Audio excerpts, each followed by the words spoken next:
Golden State Media Concepts Baseball Podcast. We cover everything Major League, from spring training to the World Series. We've got your favorite club covered, from New York to Boston to LA.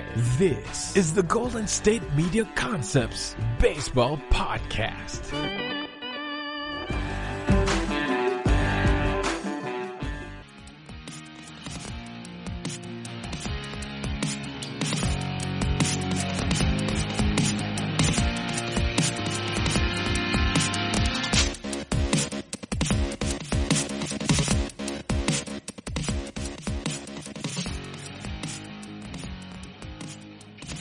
Hello and welcome into another edition of the GSMC Baseball Podcast, brought to you by the GSMC Podcast Network. I am your host, Kevin Mahalik, as always, and this is episode number 201 of the Baseball Podcast, episode 201, coming to you here Monday, June 29th. I appreciate everybody listening in today. Hopefully you enjoyed a lovely weekend out there. Finally, we had a weekend where in the back of our minds we could look forward to the knowledge of having baseball in the future. We talked about on Thursday's episode how baseball is back, how they're returning, a 60-game season in 66 days, 40 games against your division, 20 against the other conference in the same division, designated hitter.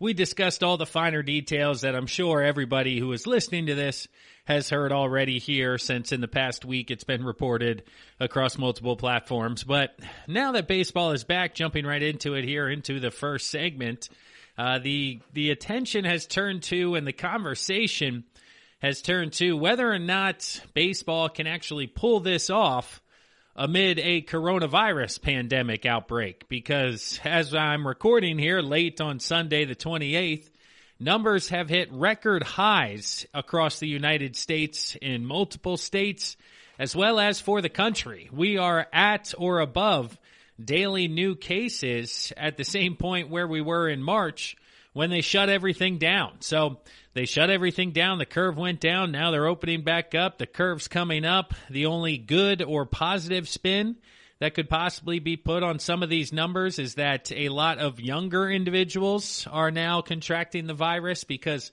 hospitalizations have yet to match that of the new cases. There's still a lot of occupancy across hospitals across America, now specifically in the city of Houston. They're getting close to hospitalizations being at 100% capacity, which has led to local officials re-examining everything that's going on there, because that's the fine line, basically. That's what we're learning here as we're continuing to move forward as a country, that fine line is going to be keeping the economy open to the point where, yes, we understand some individuals are going to contract this virus, but we can't overwhelm the healthcare system or put a strain on the healthcare system like we did in the month of March. So certainly something worth keeping an eye on, and this is the conversation now, is whether or not baseball is going to be able to pull this off amid outbreaks across popular states within the sport. The states of Texas, California, Florida, each one having multiple teams, each one seeing record highs. A lot of players and a lot of people within the industry are becoming very pessimistic as to whether or not this 60-game season will actually be played. And there has been a 100-page memo or guide or whatever you want to call it sent from Major League Baseball and doctors of pandemics, whatever their official title is, but essentially a 100-page health and safety protocol for teams and players to follow, both for spring training and into the regular season. But Major League Baseball is certainly putting a strain on themselves, because you look at the other sports, basketball and hockey, both returning at the same time that baseball is. They are both coming back in the bubble operation. The NBA down in Florida, down in Orlando, that one has finally been finalized, come out, agreed upon. The NHL is going to pick 2 out of 6 cities. My guess is Vegas and I'll say Edmonton. It's going to be a U.S. and a Canadian city, east-west, and there won't be travel until the finals.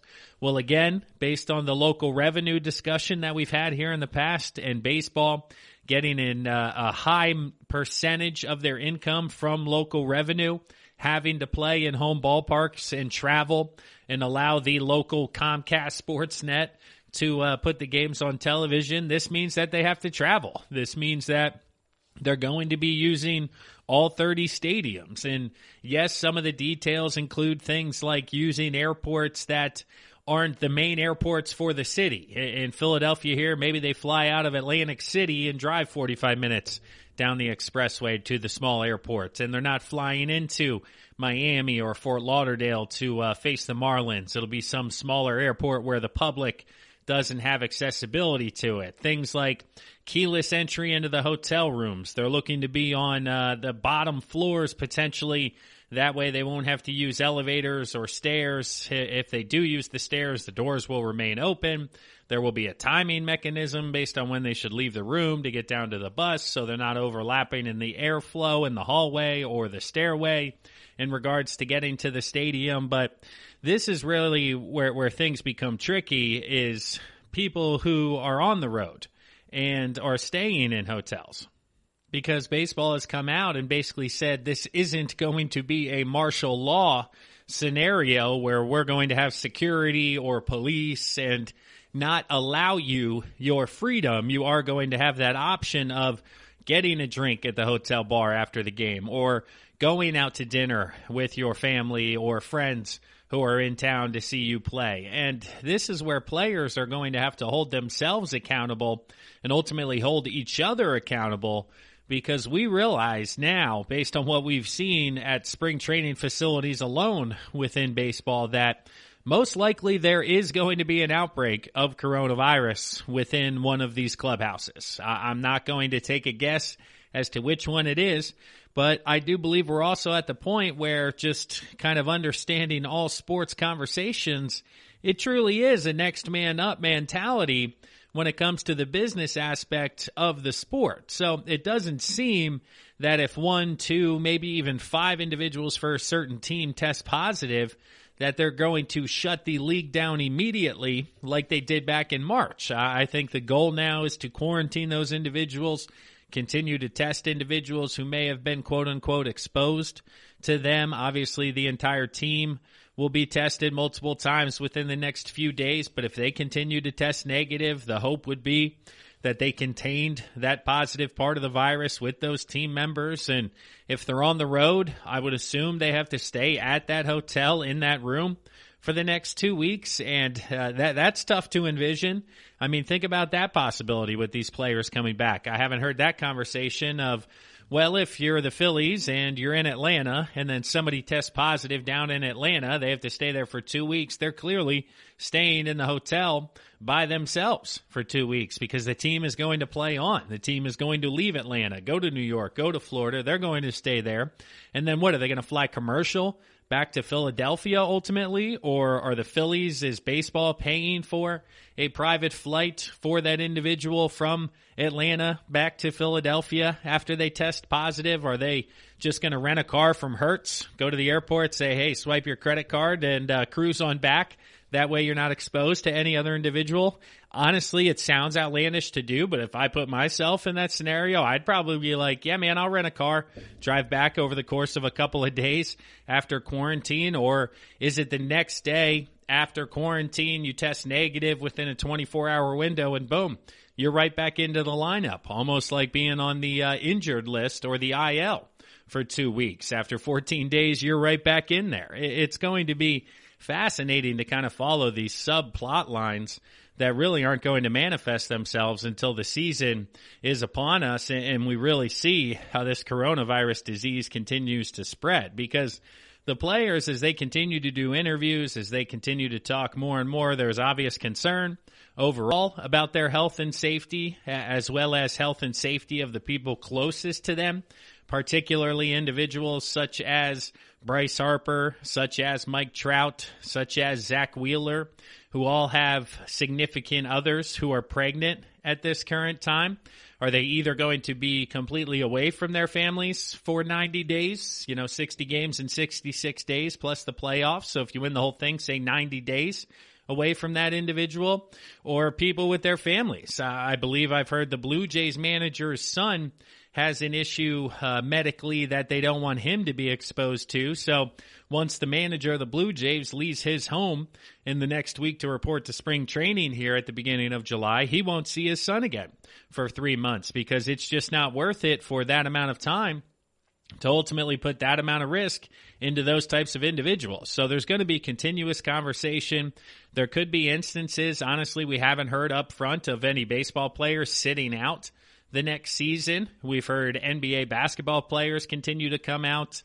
There were a couple individuals. Wilson Chandler, I believe I saw, was the latest to put his name into the, hey, I will not be reporting to Orlando to finish the season basket. But haven't seen any direct reports from Major League Baseball in regards to players talking about that.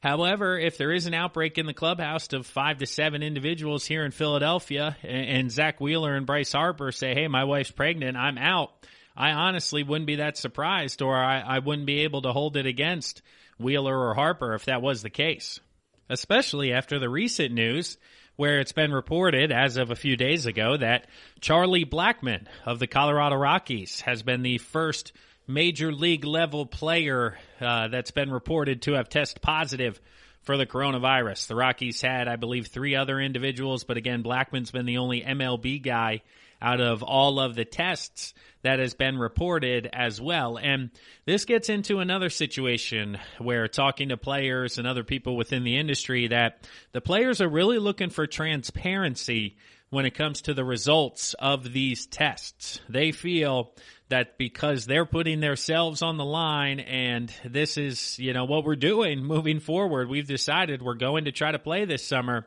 we need to be completely transparent, at least internally within baseball, on the results of these tests, who they are, what they do, who they've been in contact with. That way they feel as safe as possible moving forward, because up to this point, again, there's been reports of Phillies testing positive, Rockies. We read down the list. It was upwards of 7 to 10 teams here at this point on June 29th. And a lot of teams have been hesitant to release specific information. Obviously, you have HIPAA and individual transparency concerns. But again, the players internally, they want to know who is being tested, who is positive, what their role is, who they've been in contact with, and ultimately they can make their decisions as to whether or not they want to move forward. So, interesting enough, it comes out Blackmon is now positive as teams are starting to return, or will be returning over the next couple of days. It'll be interesting to hear if we do continue to hear more names, or if they just hush it like the teams would want here moving forward. But lastly, here in the first segment, there have been reports of opening day ending more so on a positive note here in the first segment, as opposed to all the concerns around coronavirus and whether or not there's going to be a season. We'll just live in the fantasy world of there is a season right now. Fast forward a month. It is July 23rd. That will be opening day, not for every team. There's actually going to be a small slate of games on the 23rd, and then a full slate of games for the official opening day on July 24th. But the report right now, and really the only game we know on the schedule, because the exact schedules have yet to be released to the public, is rumors are Yankees at Nationals will highlight in prime time opening day on the 23rd, where there'll probably be, I would say, 3 games, maybe even 2 games that day. But the night game, Yankees at Nationals, Garrett Cole at Max Scherzer. Obviously, we have all the storylines we've ever needed there. Garrett Cole coming from the Astros, Game 7 of the World Series, signs the biggest deal in the offseason. Now he's with the Yankees. They'll be facing off against the World Series champion Nationals. The Nationals, I'm sure, will raise a banner that night. Maybe they get their rings that night. I can't remember how baseball does it. I know football does the banner the next opening day and makes the opposing team stand there and watch that and celebrate. So I believe the Nationals would do the same to the Yankees. Then you get Max Scherzer continuing to be a solid individual, a great pitcher. We'll talk more about that when we discuss Cy Young potential individuals moving forward. But the Yankees at the Nationals, World Series champs at obviously one of the most favored teams in the league. If you're looking at some of these gambling sites where it's legal out there in certain states, here in Pennsylvania, it is legal, so you can look at futures. The Yankees are right up there with the Dodgers for favorites as World Series champs You'll get Garrett Cole. You'll get Max Scherzer, Juan Soto, Giancarlo Stanton, all of the above on an opening night. And it'll be awesome to watch baseball be back again. Even if Cole and Scherzer only go like 4 or 5 innings because they're on a pitch count, that'll still be a lot of fun. But opening day for everybody else, July 24th. I'll be curious to see who the Phils open up with and where they'll be right off the top of the bat. But that'll wrap it up here for the first segment of the GSMC Baseball Podcast, brought to you by the GSMC Podcast Network. We're going to pause right now for a word from one of our sister shows and one of our sponsors out there. But when we come back on the other side, we're going to be talking about 5 bad teams in the recent past who would have made the playoffs if the year was only 60 games. I went back, looked at some stats. Hey, these teams would have made it after 60 games, and ultimately they stank. So this is going to be a lot of fun. Hang around, everybody. Once again, I am Kevin Mahalik. This is the GSMC Baseball Podcast. We'll be right back, everyone. This is your ultimate stop for everything sports. The Golden State Media Concepts Sports Podcast. Should I say more? From the NFL, MLB, the NBA to MMA, it's all in here. The Golden State Media Concepts Sports Podcast. Listen now.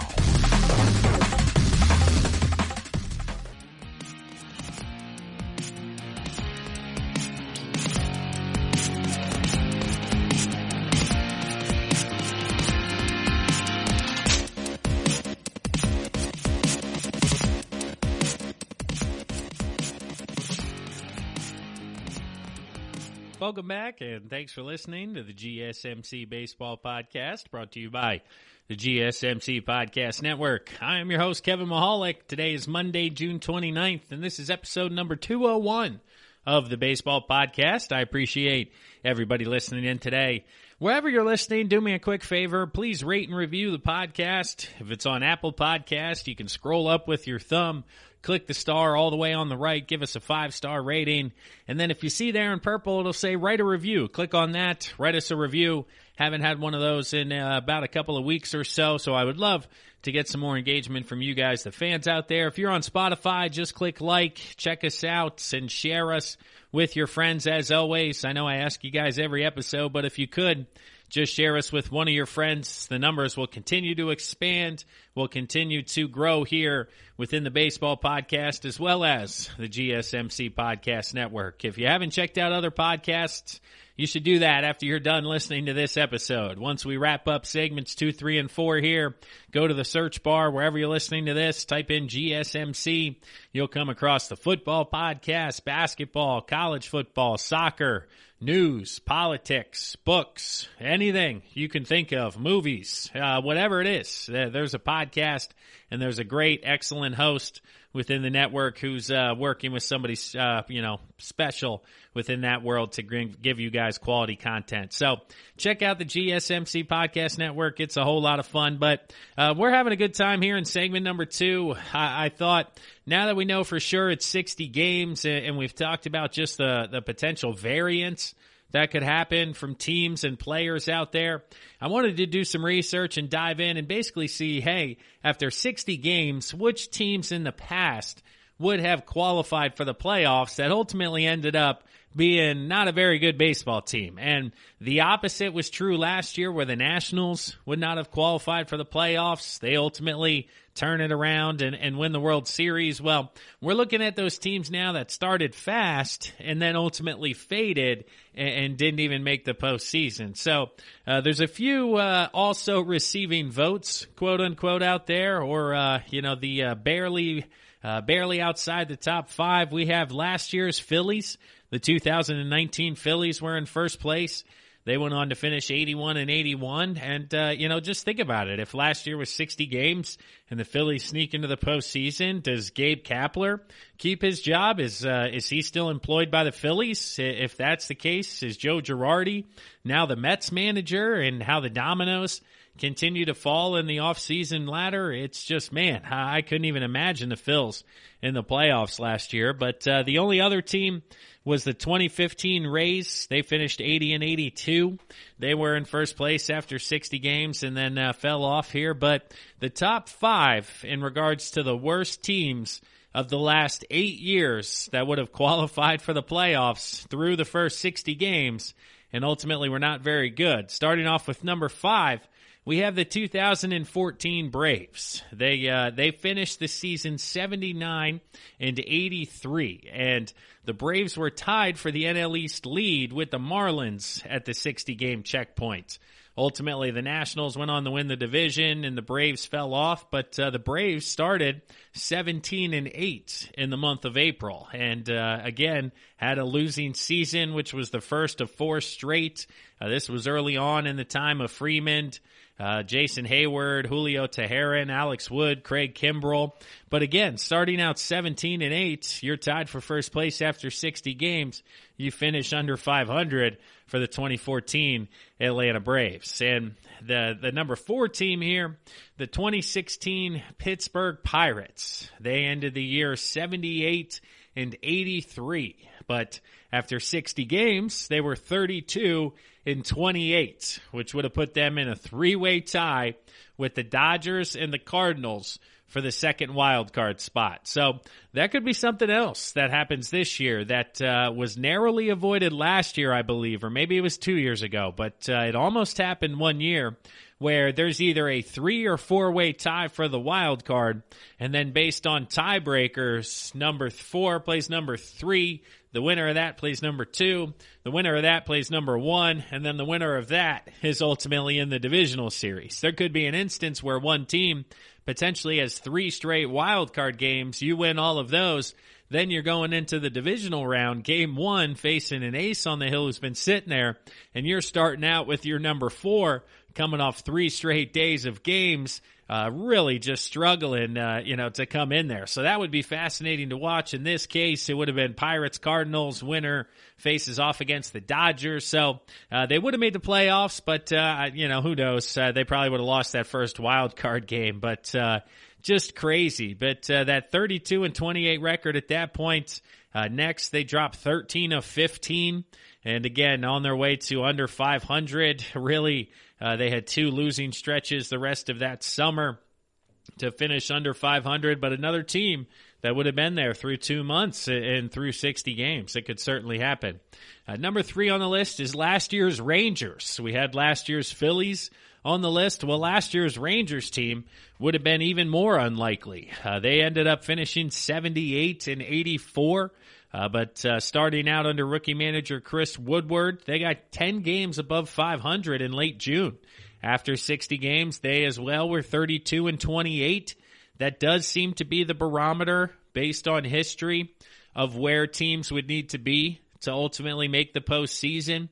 A lot of projections out there, a lot of people using sabermetrics. I've discussed or heard it being discussed that no projection, so anybody winning 40 games or more, and no projection, so anybody winning 20 games or less. There's a lot of unknown and a lot of variance this year, which is keeping everybody kind of huddled together when it comes to projections. And that basically understands that it's going to be close to over 500, 32-28, 4 games over 500.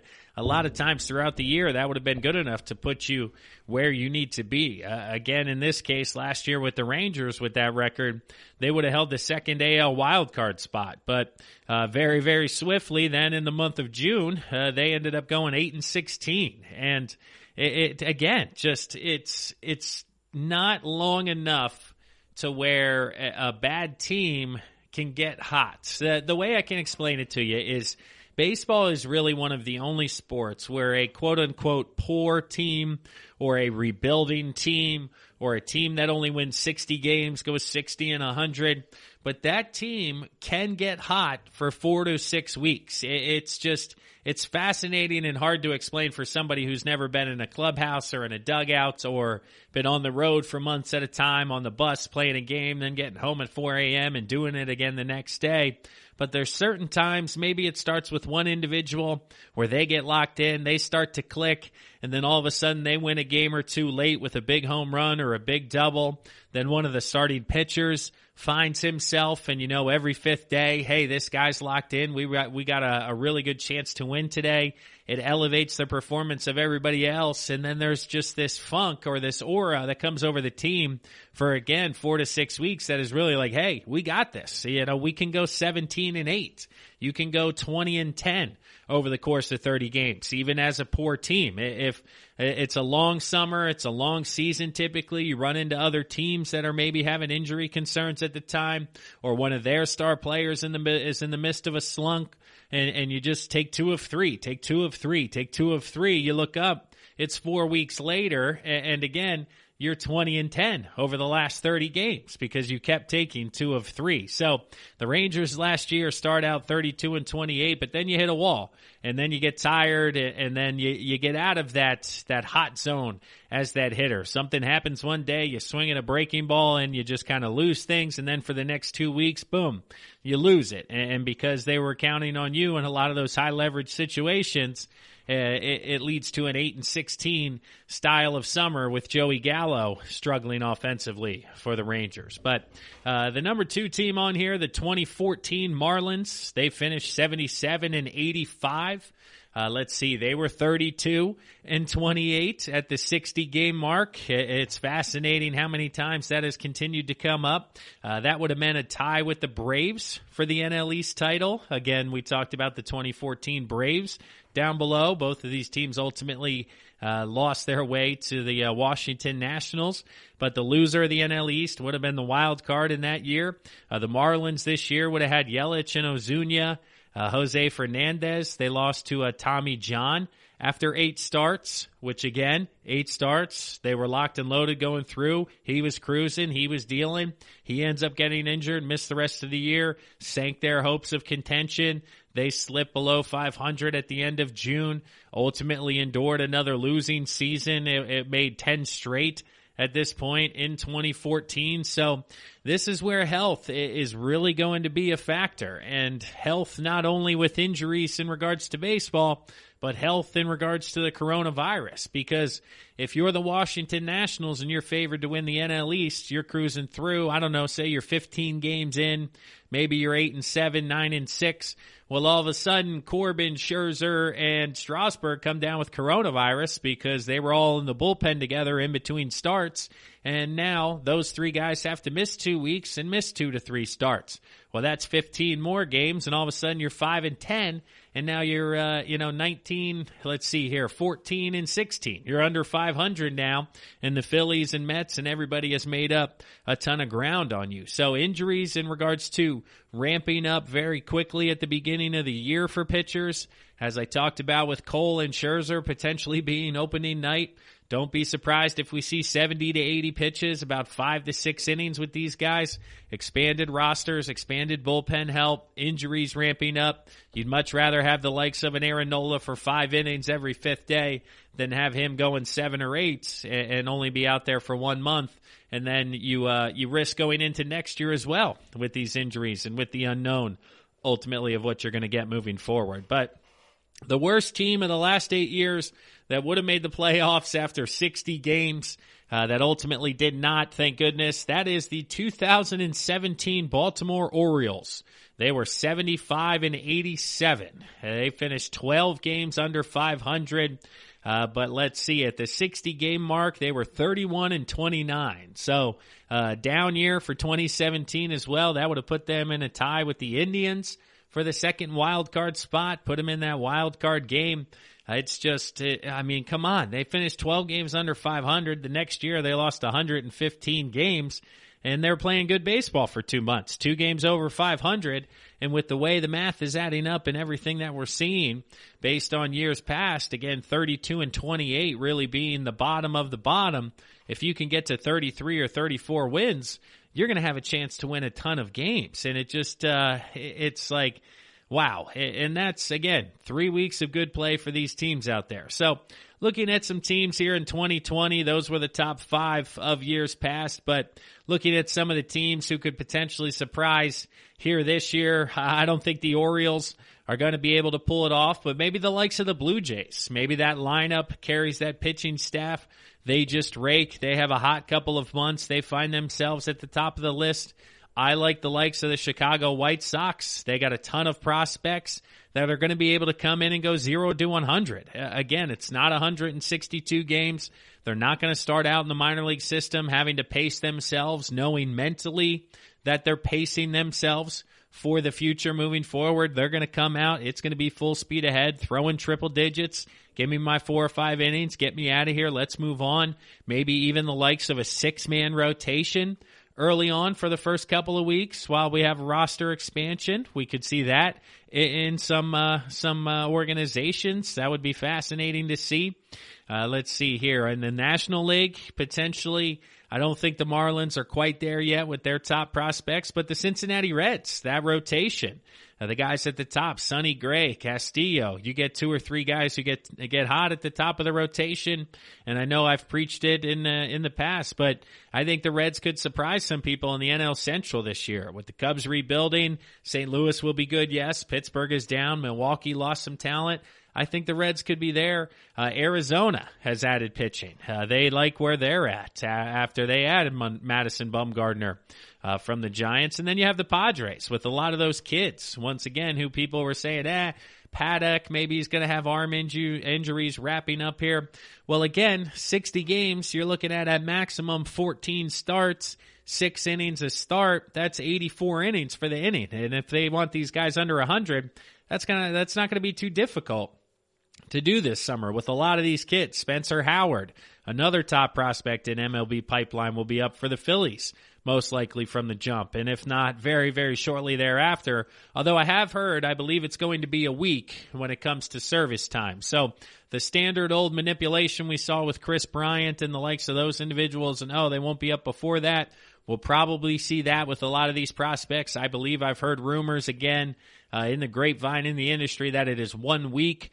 So opening day, the 24th, but by the end of July, we'll most likely see all of those kids come up in the expanded rosters because the proration based on the service time will be that the owners still hold the upper hand in regards to all of that stuff. But that'll wrap it up here for the second segment of GSMC Baseball Podcast, brought to you by the GSMC Podcast Network. I am your host, Kevin Mahalik. As always, this is episode number 201 of the Baseball Podcast. We're going to pause right now for a word from one of our sponsors, one of our sister shows. But when we come back, we're going to talk an update on American League and National League MVP. Now that we know it's 60 games, we know how the schedule lays out. I have some changes, and I have some ideas ultimately at where you guys could see some value out there and who I think is going to take home these awards. So stick around, everybody. We'll be right back. Tired of searching the vast jungle of podcasts? Now listen close and hear this out. There's a podcast network that covers just about everything that you've been searching. Hey! The Golden State Media Concepts Podcast Network is here. Nothing less than a podcast bliss with endless hours of podcast coverage. From news, sports, music, fashion, cooking, entertainment, fantasy, football, and so much more. So stop lurking around and go straight out to the Golden State Media Concepts Podcast Network. Guaranteed to fill that podcast itch. Whatever it may be. Visit us at www.gsmcpodcast.com. Follow us on Facebook and Twitter, and download us on iTunes, SoundCloud, and Google Play.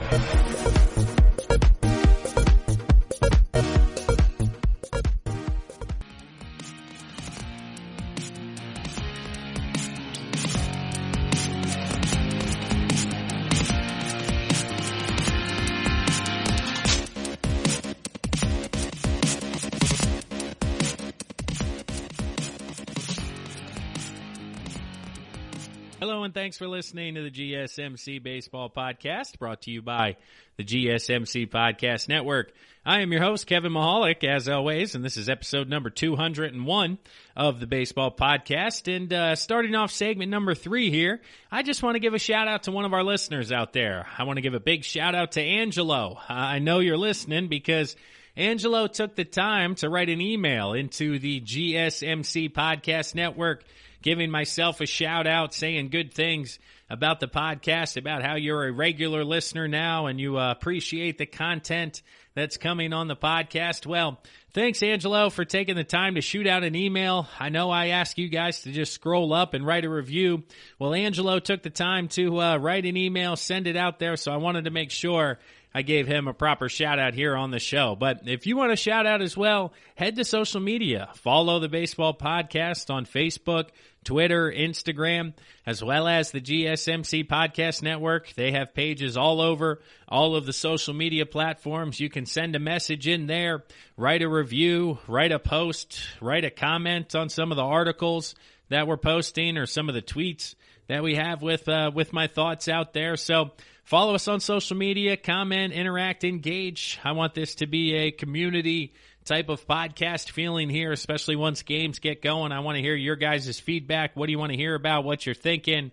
And we can continue to have quality conversations. But shout out Angelo one last time. If you guys want to shout out, write a review, message me on social media. We'll get that fired up here. But in today's third segment, I want to dive into the American League and National League MVP conversation, just getting an update on the odds, giving you guys my thoughts.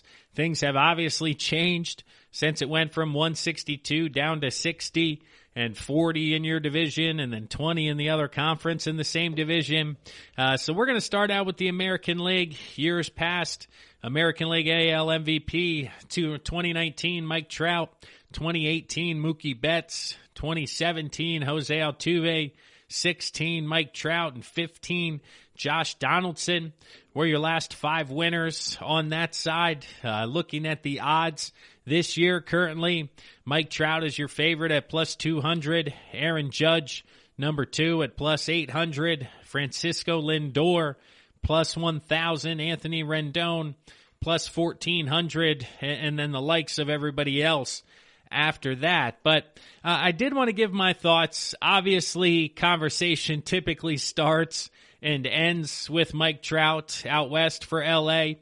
And Mike Trout is really in that LeBron James conversation of where we don't put his statistics up against normal or everybody else's expectations.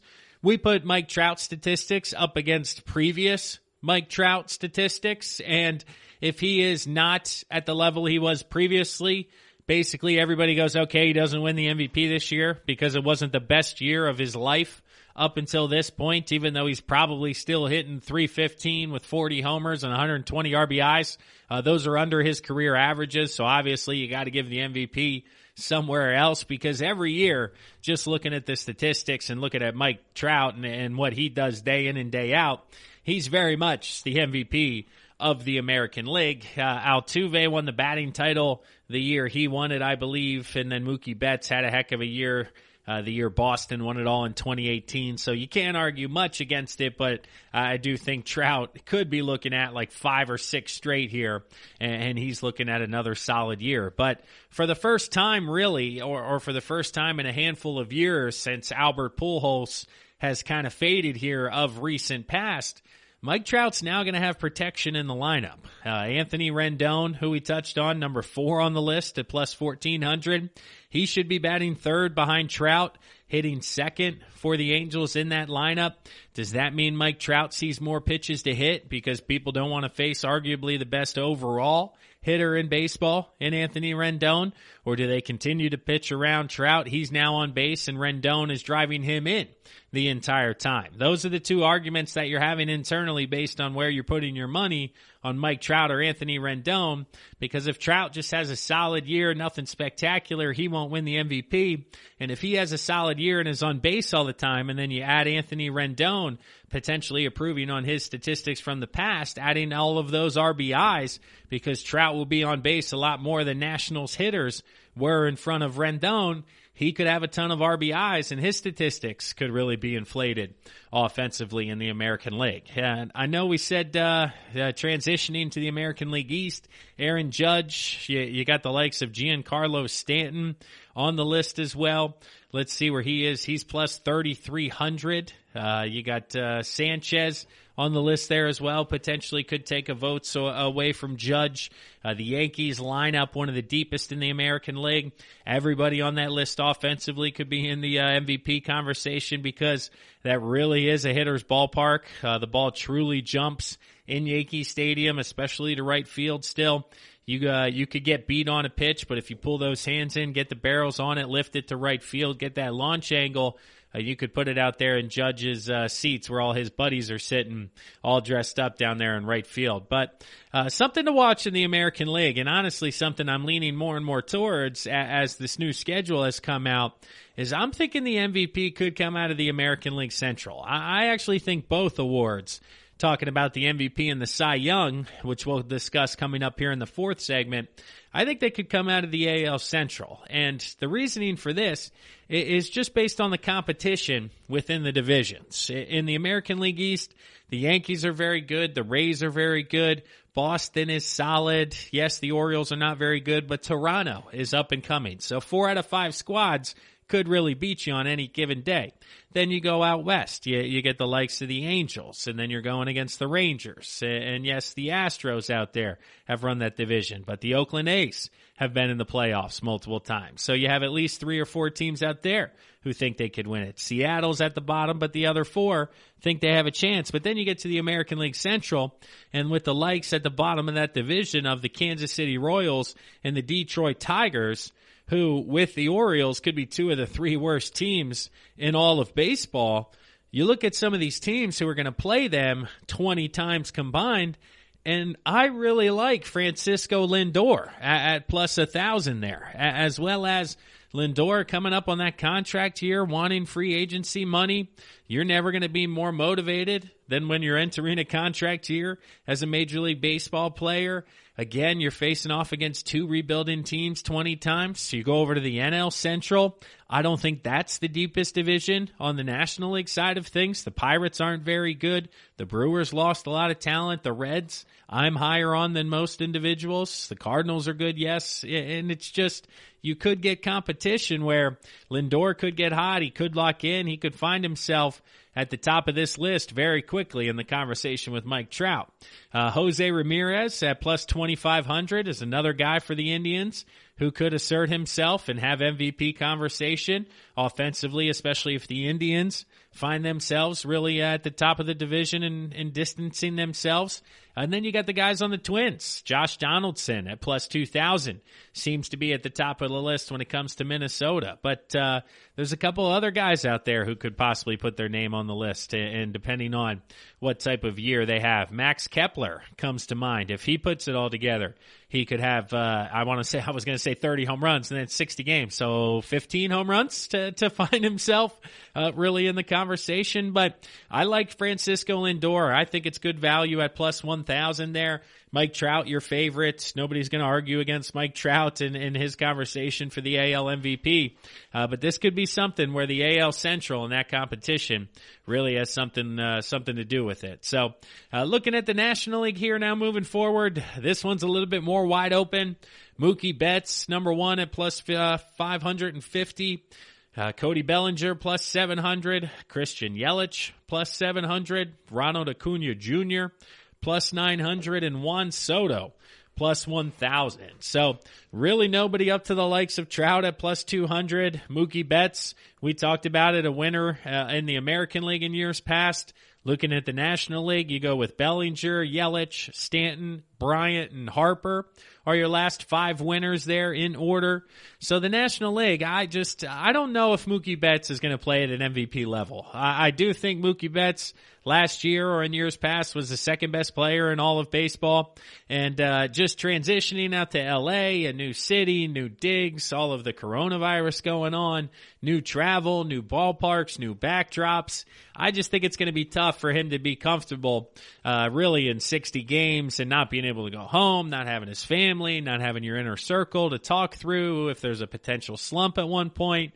I just think it's going to be a struggle for Mookie to put up MVP level numbers. I don't think we're going to see 240 out of Mookie Betts, but I don't think we're going to see 340 either when it comes to the offense. Cody Bellinger, on the other hand, I would have him as one of the favorites at plus 700. I know we said Christian Yelich won it 2 years ago, could have won it last year if he wasn't hurt for the last 2 to 3 weeks of the season. So Bellinger, quote unquote, stole the award. So those two both at plus 700.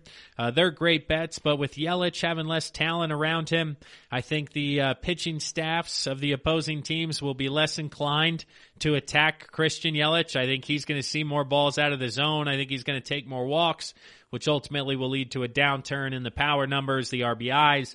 The average is going to be very good, runs scored, all of that, but I do think that the home runs and the RBIs being down will affect MVP odds when it comes to a short season.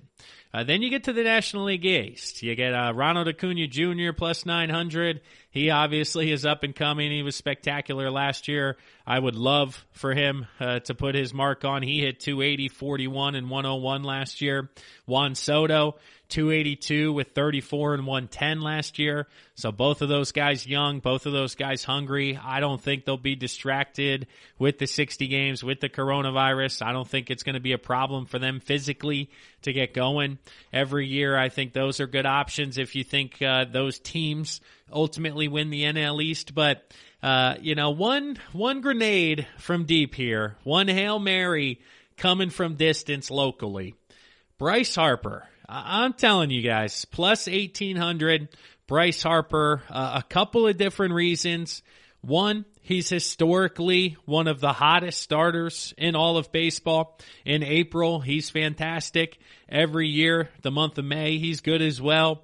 The dog days of summer then tend to catch up on Bryce Harper and bring him back to, back to planet Earth from up where he is at the beginning of the year, as well as looking at some of his stats last year and how uncomfortable everything was, how late into the spring he signed, how he didn't know where he was going to live, and then his wife was pregnant, and he's got new surroundings, and it's a new city, and he still put up solid numbers offensively for somebody with the likes of his talent. Now, you get another year in the system, you get the likes of Joe Girardi coming into the clubhouse. I think that's going to be one of the biggest difference makers when it comes to Bryce Harper. I think Bryce Harper being a baseball guy and the attitude of Bryce Harper aligns perfectly for the managerial style of Joe Girardi. Gabe Kapler, very much a player's guy, very much an analytics guy. He came out after games and basically said we fought hard to the end. We would strike out. I say we because I'm a Phillies guy. That's what we do. We say we when it comes to our teams. But the Phillies would strike out all three guys, and he'd come in and say, well, they battled and attacked until the end, so I can't be upset. Joe Girardi's going to tell it straight, and Bryce Harper is the type of guy who needs that. And with a sprint of 60 games, a historically hot start, the attitude that comes with Bryce Harper playing baseball and once again just being in attack mode for 2 to 3 months, I think aligns perfectly for him to potentially surprise some people. And if he surprises some people offensively, the Phillies get going. Zach Wheeler settles into that number 2 role. Aaron Nola is Aaron Nola. Somehow, some way, Jake Arrieta has flashbacks of years past in Cy Young Arrieta. Then Spencer Howard finds his way into the rotation, and he deals like he did in the minor leagues last year. All of a sudden, the Phillies could be a dark horse to win the NL East, which then puts Bryce Harper right at the top of the MVP conversation. So the two Dodgers, Bellinger and Betts, I would favor Bellinger over Betts in regards to that bet. Yelich, I think the Brewers lost too much. They don't win that division. So then it comes down to Acuna, Soto, and Harper, and which team ultimately you think is going to win the NL East. Because if the Braves pull away and win the East and Acuna lights things up, he's going to be right at the top. Freddie Freeman plus 2,500 potentially, but Harper at plus 1,800 if things bounce the right way for the Phillies and they find their way into the playoffs. It could be fascinating to kind of see him in year two and him being much more comfortable in his surroundings moving forward. But who's going to argue with Trout? Who's going to argue with Betts? My two, I'm putting the value bets on Lindor plus 1,000 and Harper plus 1,800. I know I'm not the only one out there who's thinking this way. A lot of conversation around Harper being much better in year two. And then the American League Central with those games, against the Tigers and Royals. I think those other teams are going to benefit offensively. But that'll wrap it up here for the third segment of the GSMC Baseball Podcast, brought to you by the GSMC Podcast Network. I am your host, Kevin Mahalik. Once again, as always, we're going to pause right now for a word from one of our sister shows and one of our sponsors. But when we come back, we're going to wrap up today's episode talking about the Cy Young Award. And I'm going to give you guys predictions on that as well. So hang around. We're having some fun. We'll be right back here with the GSMC Baseball Podcast. Want to know the latest in soccer? Then listen to the Golden State Media Concepts Soccer Podcast. From MLS, the World Cup, and the Premier League, we've got you covered. The latest updates, the hottest matches, and news on the league's top players. It's the Golden State Media Concepts Soccer Podcast. David Beckham scores the goal to take England all the way to the World Cup finals. Listen now.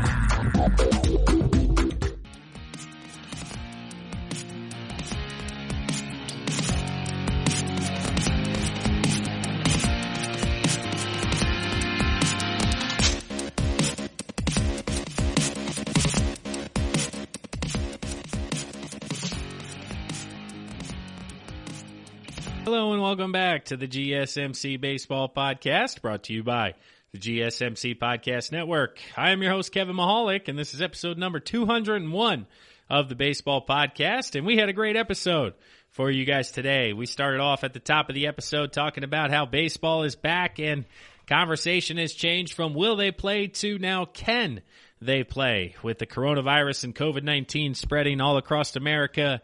States like California, Texas, Florida, seeing record daily highs as we're now within a week of when these guys are supposed to report back to those states. There's concern internally amongst the baseball community that there is potential for this to not even happen. We went back and forth over the course of 2 months talking about how they're going to play financially, and now with some of the reopenings and some of the spread of this virus, it may not matter because they may not be able to get it done anyway. So that'll be fascinating to follow here over the course of the next couple of weeks as teams do report back to spring training and ultimately where they fall. Hopefully everybody stays healthy and we do get baseball, because that would just be the worst. If they went through all of this, Manfred mandates a season, and ultimately they can't play due to health and safety anyway. It would just, I understand, yes, health and safety come first. That's not what I'm saying, but I'm just saying as a fan, that would probably want to be one of the more frustrating events of this entire virus. So let's not go there. I don't want to mentally go to that. So we're going to stay in the fantasy world. We're going to stay positive. Things are going to continue to move forward, even in regard to the virus. But then we talked about a bunch of different teams over the past couple of years who would have made the playoffs through 60 games that ultimately finished under 500. There were a few teams last year, the Orioles from a few years back, the Braves 2014. So 32 and 28 is that sweet spot to make the playoffs, and a ton of teams would have made it and then finished under 500. It's about one a year. So there's going to be one this year that gets in where you're going, man, what? These guys stink. How is that possible? Well, they got hot for about 4 weeks and boom, now they're in. And then last segment, of course, talking about the MVP, I'm going Lindor and Harper, or you could go Bellinger and Trout and put your money on the favorites here. But here in the fourth segment, wrapping things up on today's episode, we're going to continue our conversation around the awards. I know we touched on this in the months past, and if you guys have been listening for that long, I do appreciate it, and I apologize if you think this is, retreading the tires here, so to speak. But with the update to 60 games, the update to the schedule, the update to the competition, the odds have updated as well, and that's where before I most certainly would have went Trout, and you could have talked me into Mookie Betts, but now 60 games against the divisions, I think Lindor and Harper are going to have their chances. So talking on the Cy Young side of things, talking on the pitching side of things, years past in the American League, let's see, Justin Verlander last year, Blake Snell, 2018-17, Corey Kluber, Rick Porcello, and Dallas Keuchel were the Cy Young winners of years past in the American League. This year, if you're looking at the odds, Garrett Cole leads the way at plus 275. By far the leader in the clubhouse in the American League. You have Justin Verlander at plus 700, Blake Snell at plus 900. Those are your previous winners, like we discussed. Then you get to the Mike Clevinger plus 1,000, Bieber, Glasnow, Morton plus 1,200, and then quite a few other names below here. But just giving my thoughts on, again on the American League. Garrett Cole at plus 275. I'm telling you guys, I do think Garrett Cole is going to be very good this year. I don't think we're going to look at this contract as a mistake or be talking about did he lose it based on money or anything along those lines. But I also don't think Garrett Cole is going to be putting up Cy Young type of numbers. Once again, you sign one of these big contracts, it weighs on you mentally in year one. I talked about it in regards to Bryce Harper last segment. I think the same portrays to Garrett Cole in this segment. He's going to a brand new city. He's never really been a New York guy. He grew up on the West Coast, so now he's learning New York in the midst of a coronavirus pandemic. So it's even more insane and crazy, I'm sure, in New York City. And I'm a fan of New York City, don't get me wrong, but it's insane and next level. Now you're trying to find your way. You sign a huge deal, so you have all of these expectations to try to live up to. You're relocating with your wife. You're relocating with your family. Nothing is comfortable. Everything is new. And now you're going to have to go out as well as in Yankee Stadium for half your games. I talked about the benefits of Judge and Stanton have offensively. Well, those are negatives for the pitching staff of the New York Yankees. Cole loves to elevate that fastball, loves that high spin rate at the top of the zone. It spins to the point where it doesn't come down where the batters think it's going to. Gravity doesn't pull on it as much due to the spin rate, so the hitters swing right under it. But you can hit a pop-up to right field, get enough wood on it where ultimately it carries out into the first couple of rows, and it's an F9 in almost 30 other stadiums, maybe even all 31 or whatever the number is out there. But that could affect some things when it comes to Cy Young winning and eligibility. And then Justin Verlander at plus 700, he's coming off an injury. He would have missed the first month of the season, would have been rehabbing his way back after that. Yes, now people are saying he's about 100%. But again, he's getting up there in age. He's getting up there in tread. He won it last year, but is he going to be at that same level this year? That's a wait and see. That's a risky bet in my books when it comes to the health of players. Blake Snell has been very vocal about getting paid and the risks that are, they're going to be taking on. So is he fully going to be committed mentally to what's happening? I do think the answer is yes, and I do think the Rays have a chance to surprise some people. So Blake Snell could be a solid bet there at plus 900. But then if you start looking down again, and this gets back to my conversation, I sound like a broken record here in episode number 201, but the American League Central and the competition level of the Royals and Tigers being extremely low, I'm looking at some Cleveland Indians and their entire rotation here. Clevinger plus 1,000, Bieber plus 1,200, Carrasco and Kluber both 2,200. All find themselves right in the thick of things potentially in the American League Cy Young Award. And then you look at the Minnesota Twins. We talked about it, but Jose Barrios at the top of the rotation for them at plus 2,500. He could be fantastic value. He was 14-8 had a 3.68 ERA last year, but he's only 26 years old, and the last 4 years he's improved his win-loss record and his ERA. So if he goes something, 16-6, 3.3 ERA, whatever that is, back under 60 games. So I don't know, 6-1, 6-2, whatever it may be. It'll just be fascinating to see something like that. So if the Indians pull it out, and then you go to your Rays, you go Glasnow, Morton, plus 1,200. If the Rays find themselves upsetting the Yankees and at the top of the AL East, who's ever at the top of that rotation and really dealing, whether it's Snell, Morton, Glasnow, they're going to be right in the mix of things. So that rotation's going to be fantastic. Cleveland's rotation, very much a lot of guys up here. Zach Greinke's on the list. So, we'll see here. But my pick, ultimately, in the American League, I'm going to go Blake Snell for Tampa. I could be talked into Charlie Morton as a long shot at 1,200. Plus 1,200 is good value. Lucas Giolito for the White Sox. If you guys have been with us, we've talked about the sabermetrics and the smart computers running the projections for this year and the simulations. Well, Lucas Giolito has had some excellent years in both simulations.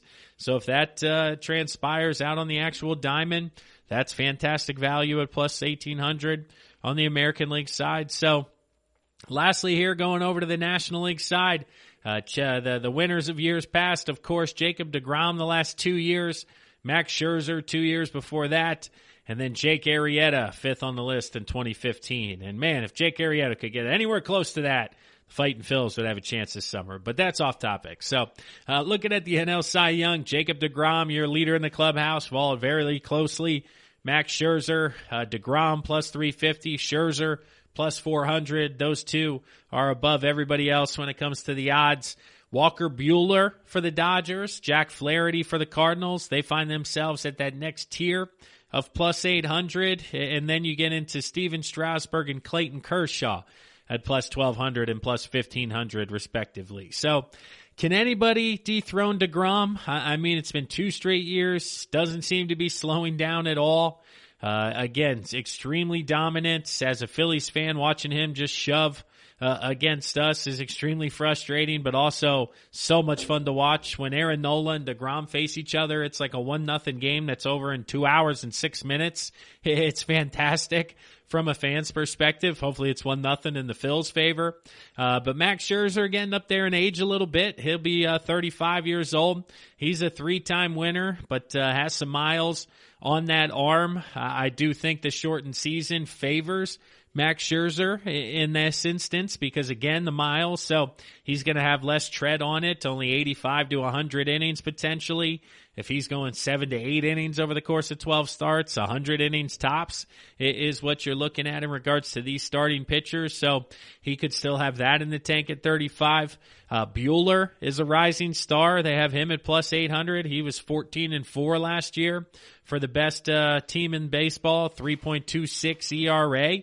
So if they come out and light things up again out in L.A. for the Dodgers and he does something like that, he could be known as the ace. Strasburg coming off World Series MVP finds himself down on the list. And, Kershaw's entering age 32. He's a 3-time Cy Young Award winner. He seems like an old 32, almost like a Madison Bumgarner's an old 29. But Kershaw last year, he bounced back, or I guess, continued on his success, 16-5, 3.03 ERA. If you're really looking at a long shot, look at Mike Soroka at plus 3,000. He was 13-4 last year with a 2.68 ERA as a 21-year-old. So there are a couple of long shots on here that if their team really puts it together, could find themselves at the top of the list. I mean, Flaherty for the Cardinals, if they end up having the best record in the National League, or once again, the Braves with Soroka. If you're looking at the Reds, you got Castillo, the Phillies, if they put it together, Aaron Nola plus 2,200. But the Reds with Trevor Bauer, Castillo, like I said, Sonny Gray plus 4,000. Out in San Diego, Chris Paddock, who's got excellent stuff, is at plus 3,300. He has the potential to be in this conversation. So at the end of the day, I don't think anybody unseats deGrom, and if anybody does, it is going to be one of these young studs, Buehler, Flaherty, maybe Scherzer, just because the National League East isn't on the level of some of these other divisions. But again, the Phillies offense is nothing to sneeze at with the designated hitter. You got Cespedes with the Mets now in the lineup. So it could be some tough sledding there in the NL East, which makes me think maybe with the Dodgers, Buehler, if they have the best record, Buehler. So plus 800 is pretty good value there. But if you're looking a long shot, maybe take Castillo at plus 1,800 from the Reds if you're looking to get good value out of the National League Cy Young. So in the American League, Garrett Cole, I don't think that's a good bet at the top of the list. Verlander coming off an injury. My money's either going Blake Snell, Glasnow, or Morton. Looking at the Rays in the AL East, if you're going AL Central, you got Clevinger, Bieber, everybody for the Indians found themselves on the list. And then in the National League, Jacob deGrom, Max Scherzer, one of those guys, and then throw some side change on one of the kids for Buehler or Flaherty. I like Flaherty for the Cardinals, and I think he'll be fantastic. So that'll wrap it up for today's episode of the GSMC Baseball Podcast. Shout out to everybody listening out there. As always, word continues to spread. The numbers continue to grow within the baseball podcast. So I do appreciate it. I know I ask you guys every time, and I'll ask you again now. Please share this with one of your friends. How do you do that? You hit the 3 little dots if you're listening on Apple Podcasts. If you're on Spotify, it's either menu or there's an arrow where you can send it to one of your friends. And if you guys just text one of your friends a week, the numbers continue to grow out there. We continue to do what we can within the podcast network to bring you guys quality content. I can continue to talk to you guys through a microphone a couple of times a week, which I love to do so much. But I'll ask you as well, head to social media, follow us, the GSMC Baseball Podcast. We're on Facebook, Twitter, Instagram, as well as the podcast network. They're on LinkedIn, Facebook, Instagram. Check us out on LinkedIn. Always posting some excellent articles on there about the podcast world and the number of hours that are being consumed and the millions of downloads. So if you're looking to stay up to date about podcasts in general and the industry in general, that's a fantastic avenue to check out. Check us out on LinkedIn. But that'll do it for segment 4 here with the GSMC Baseball Podcast. Just to put a bow on it here at the end, again, I do think we're going to see a lot of positive tests come out of these organizations in these locker rooms, but I think it's very much going to be a next man up mentality.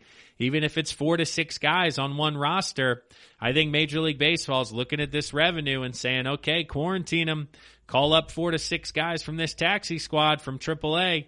Let's continue on. The show must go on. We're continuing to put the product on the field for our fans to consume. And as a fan, I get it. I want it. I want baseball. Even if there is outbreaks, it's like, hey, quarantine them. Let's go. Keep playing. But knowing players and having an ex-player perspective, I certainly understand some hesitancy within the industry on the players' side to, really put their health and safety on the line for Major League Baseball. But that'll do it here for episode number 201 of the GSMC Baseball Podcast, brought to you by the GSMC Podcast Network. Enjoy your week, everybody. We'll talk to you again Thursday. Have a good night. You've been listening to the Golden State Media Concepts Baseball Podcast, part of the Golden State Media Concepts Podcast Network. You can find this show and others like it at www.gsmcpodcast.com. Download our podcast on iTunes, Stitcher, SoundCloud, and Google Play. Just type in GSMC to find all the shows from the Golden State Media Concepts Podcast Network, from movies to music, from sports to entertainment, and even weird news. You can also follow us on Twitter and on Facebook. Thank you, and we hope you have enjoyed today's program.